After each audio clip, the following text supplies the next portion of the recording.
Assalamu alaikum. Là, on va se retrouver du coup pour la 66e branche de la foi, qui est alors le fait de dépenser l'argent dans des choses utiles et licites. Donc voilà, après ça englobe vraiment aussi le commerce, hein. Donc vendre, acheter, etc., avoir de l'argent halal, etc. Donc là, vraiment, j'englobe un gros truc, vraiment, c'est énorme.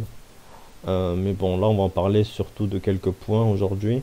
Alors, l'intention pure, l'intention derrière la dépense est cruciale en islam. Bon, chaque acte vaut selon son intention. Voilà.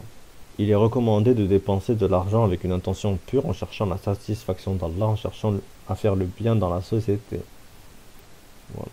Satisfaction des bases, des besoins de base. La priorité en matière de dépenses doit être donnée à la satisfaction des besoins de base, tels que la nourriture, le logement et les vêtements, l'éducation et la santé. Donc voilà.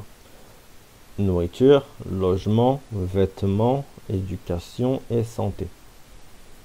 Donc après la santé, vous pouvez faire de la prévention en mangeant bien, etc., hein, vous pouvez bien faire. L'éducation, mais bon, ça c'est à l'école, hein. Ou bien vous pouvez vous éduquer en plus après, hein, d'accord, il n'y a pas de mal. Vêtements, ben, vous pouvez porter des vêtements durables. Logement, ben, ça, chacun son truc. Et la nourriture, ben, vous faites comme pour la santé, vous faites attention à ce que vous mangez. Et après la nourriture, en général, il faut faire des petites plantations, c'est pas mal. Assurer ses besoins fondamentaux est considéré comme un devoir envers soi-même et sa famille. Voilà, surtout pour le père, le papa. Et la maman ensuite, hein, mais bon. Voilà, après le point suivant, alors bienfaisance et charité. L'islam encourage la bienfaisance et la charité. Les musulmans sont invités à donner une partie de leur argent aux nécessiteux, aux orphelins, aux pauvres, aux œuvres de bienfaisance. La zakat, l'aumône obligatoire, est l'une des formes de charité les plus importantes en islam. Investissement licite. Les investissements doivent être conformes aux principes islamiques. Les musulmans sont encouragés à éviter les investissements dans des actes interdits tels que l'usure, riba, l'alcool, le jeu et d'autres domaines contraires à la morale islamique. Je pense qu'il parle le jeu, il parle de jeu de hasard, hein. Après, je sais pas, là, ouais, peut-être qu'il parle de jeux vidéo aussi. Mais moi, je pense que c'est surtout le hasard. Ensuite, éviter le gaspillage. C'est vrai que si vous gaspillez, en fait, ben, c'est un point important, ça. Le gaspillage, des fois, ça peut vous défoncer votre argent. Si vous achetez quelque chose et que vous le gaspillez, ben, Allah, il peut ne plus vous donner d'argent parce que vous le gaspillez. Donc, voilà. Par exemple, si vous achetez un truc, je sais pas, du pain, et que le pain, vous le jetez la moitié parce que vous n'avez pas réussi à le manger, ben c'est pas bon. Il faut mieux le mettre sur le toit ou qu'un animal le mange, un oiseau ou un canard ou je sais pas quoi, même si c'est pas très bon pour eux, au moins ça sera pas jeté dehors, à la poubelle.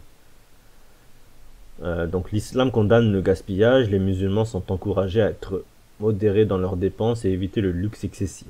D'accord, le excessif, hein, excessif. Et à faire preuve de gratitude envers les ressources qu'Allah leur a fournies.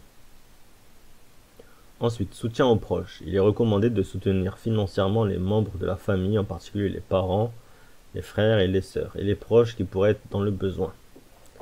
Ensuite, éducation et développement personnel. Les dépenses pour l'éducation et le développement personnel sont valorisées en islam. Donc quand vous achetez des livres islamiques, etc. Bon, moi après je vous conseille de chercher en PDF. Parce que, bon après c'est pas, bon, ça peut être considéré comme du vol, mais si vous avez 50 000 livres à acheter et que vous n'avez pas les moyens, il vaut mieux acheter le Coran par exemple. Là, le Coran, oui, c'est acheter-le normalement.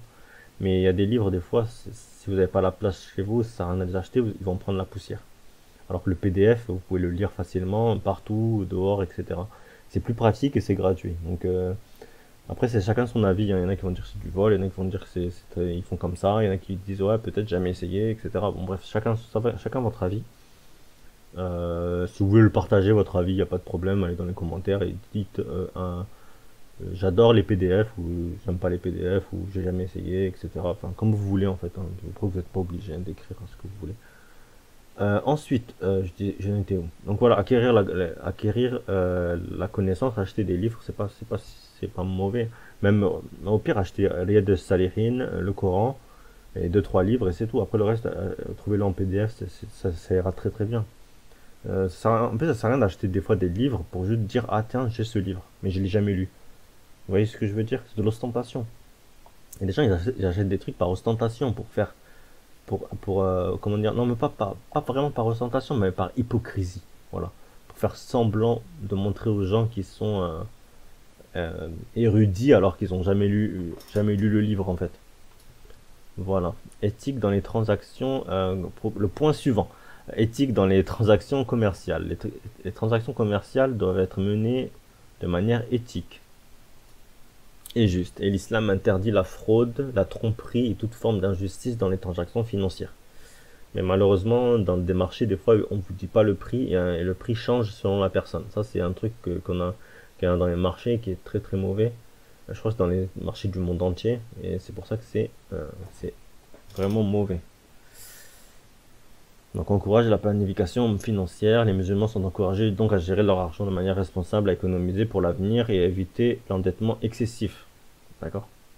Il faut planifier son argent et pas s'endetter, etc. Bah, riba aussi, hein, d'accord? Donc, riba, c'est très mauvais, hein, ça fait une porte à shaitan. Et en fait, les shayatines, au bout d'un moment, ont une porte qui accède à votre cœur. Donc, dans votre cœur, ça fait un trou et ils rentrent à l'intérieur quand ils veulent. Ils appuient avec, je sais pas avec quoi ils appuient, mais ils appuient sur ça et c'est bon. Après, ils peuvent vous, vous faire ce qu'ils veulent. En fait, en gros, ils ont une maîtrise sur vous. Voilà, c'est ça. C'est dans ce sens-là. Donc, évitez riba et tous ces trucs-là, d'accord?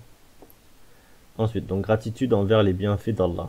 L'islam encourage les croyants à être reconnaissants envers les bienfaits d'Allah en utilisant leur argent de manière responsable. Il faut être reconnaissant envers les bienfaits d'Allah. Voilà. Remerciez Allah tous les jours de ce que vous avez, ordinateur, télévision, voiture, etc. Alhamdulillah.